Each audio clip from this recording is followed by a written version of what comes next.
All right, what's going on? How's everybody doing today? It's the second Monday of the year. Happy Monday morning if you're listening to this in the morning time. Happy Monday afternoon or evening. Whenever you're really listening to this, doesn't really matter. Happy Monday or happy whenever it is.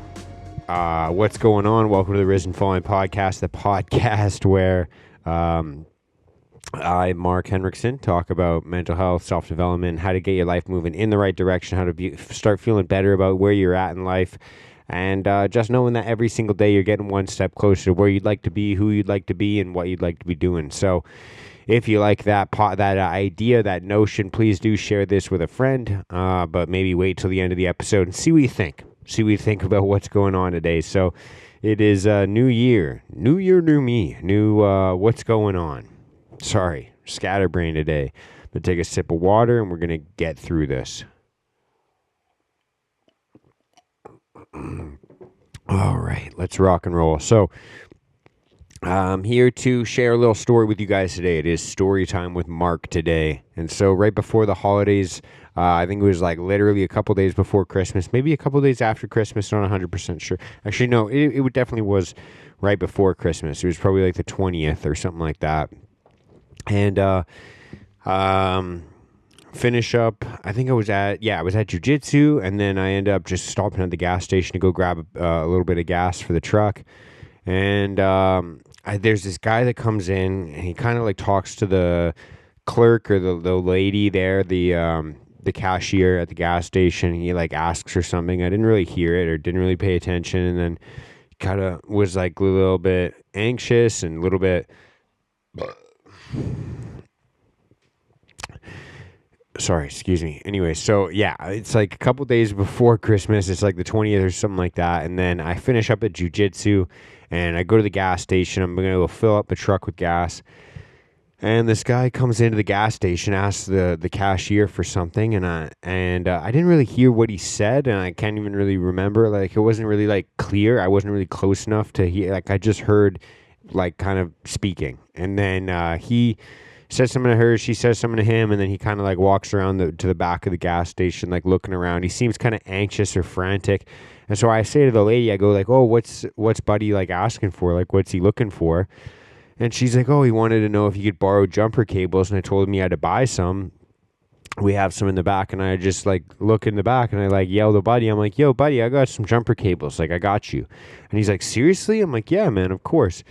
He's like, oh, thank goodness, man, like, because my friend's across the street, and I came to try and give him a jump start, and I brought, like, a little battery charger thing, like the little, like, the one, I don't know if you guys know what I'm talking about, and then, but he couldn't get it started, like, maybe it didn't have enough juice, or it didn't have enough power, or whatever, and so he couldn't get the car started, and he was just, like, looking to buy some jumper cables, and so I just tell him, I'm like, yo, bro, I've got some jumper cables in my back seat. Like, let's go. Where's your car? He's like, just across the street. It's like the kitty corner across the street. And so we go over. I get his car jump started for him, and he's super thankful, super happy, super dope guy. He was like very happy and friendly. And the part that was interesting with me, and normally I hate when people like tell stories about when they do nice things for people, because it kind of sounds very like annoying and cheesy and tacky. But also, like, this doesn't really involve like money or doing anything. Like, it was literally just like oh yeah, I have these jumper cables in my back seat. Like, let's just, it was something that's like, it takes like 2 minutes out of my day, that kind of thing. And so anyways, I get this guy started, and he's super thankful and super happy. But the part that's interesting to me is he goes, I lived down in the States for years, and had this have happened, like if you have like a dead battery or like your car is on the side of the road, he's like, in the States, there would have been so many people pulling over to stop and ask me like if I needed help or anything like that. But in Vancouver, he's like, you're the only one that like seemed to actually genuinely care or try and help. And it just made me like kind of stop and think, because I was like, wow, as Canadians, that's kind of like the opposite of what we're always told and the way that we always think. Like, everybody I've told this story to says the exact same thing. They're like, wow, what? I thought it'd be the opposite. Like, in America, they're friendlier than us, than Canadians. And it just kind of makes us think about like, well, the stereotypical, like the Canadian culture, the thing that we think about, the the thing that we brag about that makes us different from the Americans is like this, like we're like Americans. As Canadians we have this notion of like, oh, we're like Americans, but we're like more polite, or we're more friendly, or we're more caring or empathetic, or a little bit less like hostile all the time. Like we're like America light, and it just like kind of gave me a little bit of a culture shock thing when he said that, because it's like, well, I would have thought that it would have been the opposite. Like more people would be more like stopping and caring, and like you think about the Canadian stereotypical, oh hey, how you doing, bud? Like you need a little bit of hand, you need a hand, like, oh fuck, let's get your car started. Like you'd think like that would be like more helpful or more neighborly, and then here he is just saying like his personal, and maybe it is because like obviously like I don't know, like I feel like maybe I don't know if it has anything to do with like a culture thing or like anything like that, but I just feel like as as Canadians, we think about like the politeness and the helpfulness and like the kindness and the courteousness and everything like that. Like all these good things that are supposed to be like, oh, I'm Canadian, so this is what makes me good, or whatever it is. Like the positive sides of our culture. And it's almost alarming, because obviously this is something that I talk about all the time when we're talking about like building skills or building confidence or developing or anything like that, because it's like the more things you the more skills or abilities that you have, the more things like this, the more confident that you're going to be, the more like able to live up to your Canadianness that you're going to be able to have. Because if you're not capable enough to stop and help somebody on the side of the road, or even just like have the second, like the nature to just like ask like, oh hey, like what's going on, like what's a lot of the times I feel like, I don't know if it's just like a cultural thing as well, where like the younger generation, or like anyone really, we just don't like have that confidence or the wherewithal to like stop and ask like, yo, is everything going like okay, or something like that. Like I know like sometimes you see people pulled over on the side of the roads, they said that like they have like their hazard lights on, and you like stop and ask them like, yo, you okay? And they're like, yeah, all good.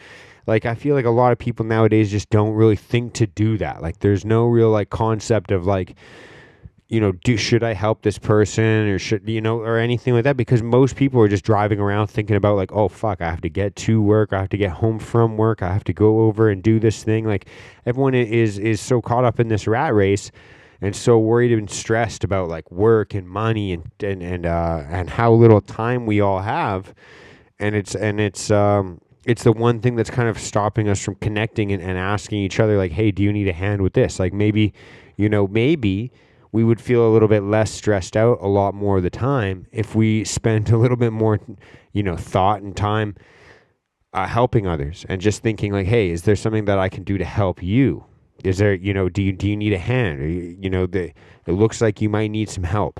Am I wrong? Like we just don't even stop to think to ask people about those things. And I'm not even trying to say like, it's not even just about, can you change a tire? Can you jumpstart a car? Do you have jumper cables in your truck?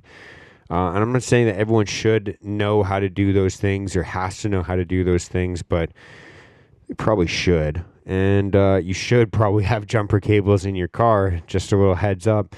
But it's like we should all just spend a little bit more time thinking about, how can I start to contribute? Like, what do people need? What are some things, like first aid? That's something that I probably should brush up on, my first aid. But like, I think that there's more than one way to contribute, like to this world and to your neighbors and to the people around you. And I think that a lot of the time we're so focused on, I need help, I need this, I need that. And we're wondering why we don't have that kind of like human connection of like knowing that someone's going to be there to take care of the things that we need to get taken care of. And so, we're just caught up in this, like what we need instead of thinking about what we have to offer. And I think that a lot of the time we would have a lot more people in our corner to help us if we are able to. And I'm not even trying to make it sound transactional, like you have to be able to like, oh, like I'm only going to associate with this person because they have this to offer me or something like that. But I am saying like, if you're somebody that is kind of like me, you kind of have like these, feelings of like an imposter syndrome of like, does this person love me? Am I worth anything to this person? Or, we have these like spiraled thoughts of like, am I good enough? Am I good enough? Am I good enough? And of course, you can go into like the kind of woo woo area of like, and the spiritual process and the, mindful process of like thinking about like, why do I always kind of feel incompetent? Why always do I, feel like I'm not good enough? And where do these thoughts come from? And what does it stem from? And obviously, digging deep and diving into that kind of stuff is definitely going to help you understand where those feelings come from and kind of why you have the responses you have. But also, at the end of the day, if you do feel like you're not contributing enough, if you do feel like you're not good enough, then obviously the combination of having that mindfulness practice of like understanding those thoughts is going to help.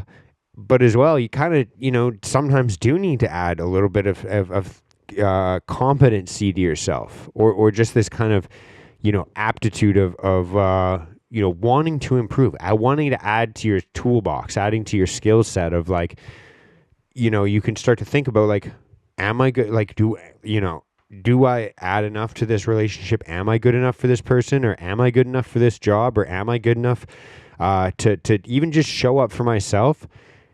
And without the actual like history of successes, this little hall of fame for yourself of things that you actually do contribute or have the ability to do, it's crazy. We think sometimes we think so much about how shitty we are at certain things, how many times we've messed up in life.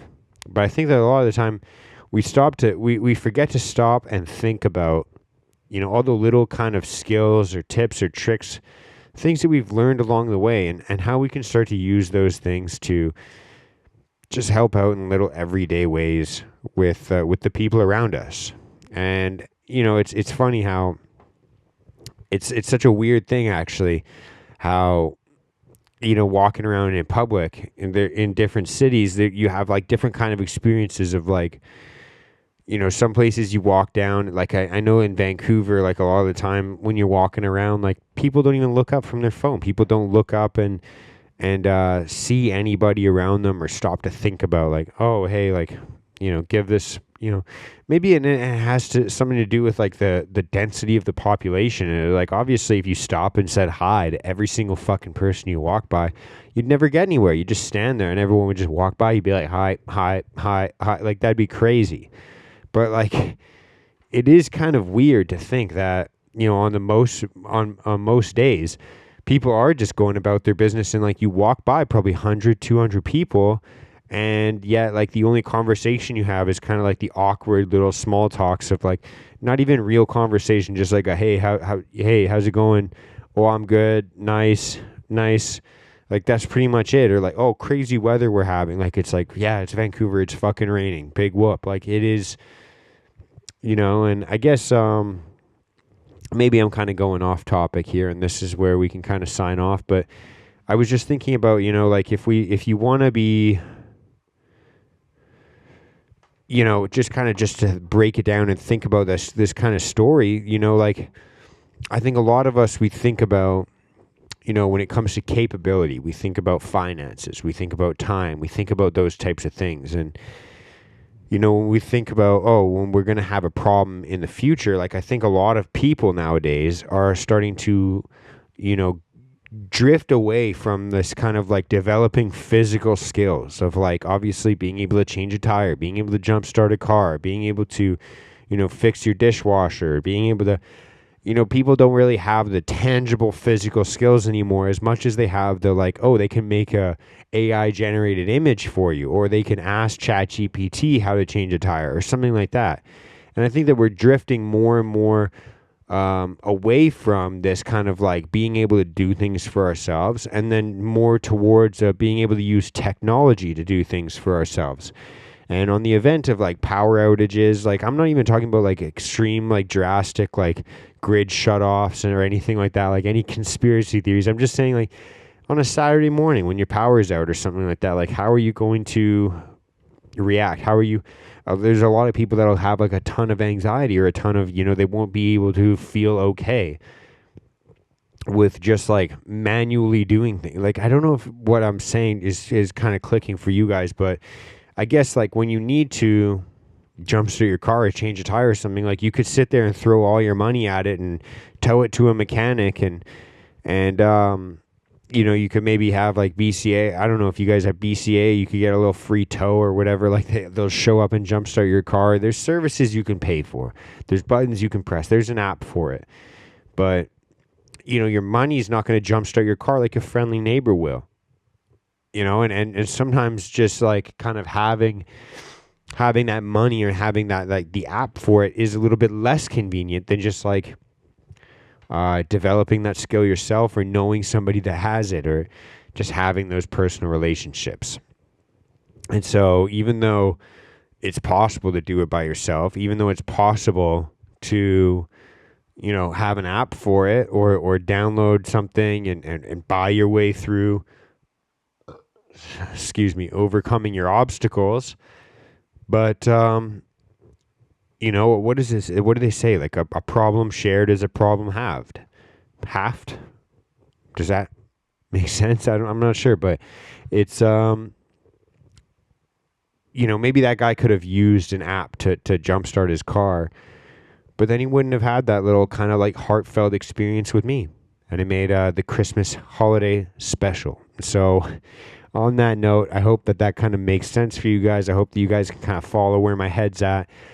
And yeah, we're going to try and pump out some more interviews in these next couple weeks. And so maybe you guys do have a suggestion of who you think might be good on this show, or you might want to hear me talk to, or just kind of hear a little bit more about their story. Maybe it's a local person from Vancouver, or maybe it's just someone off social media that you think I should reach out to. But let me know what you guys are interested in hearing about this year, and who you're interested in hearing from. You can do that in the comment section, obviously, on Instagram or YouTube or anything like that, or you can just shoot me a message and let me know. On that note, much love, peace out, see you guys next Monday. Bye.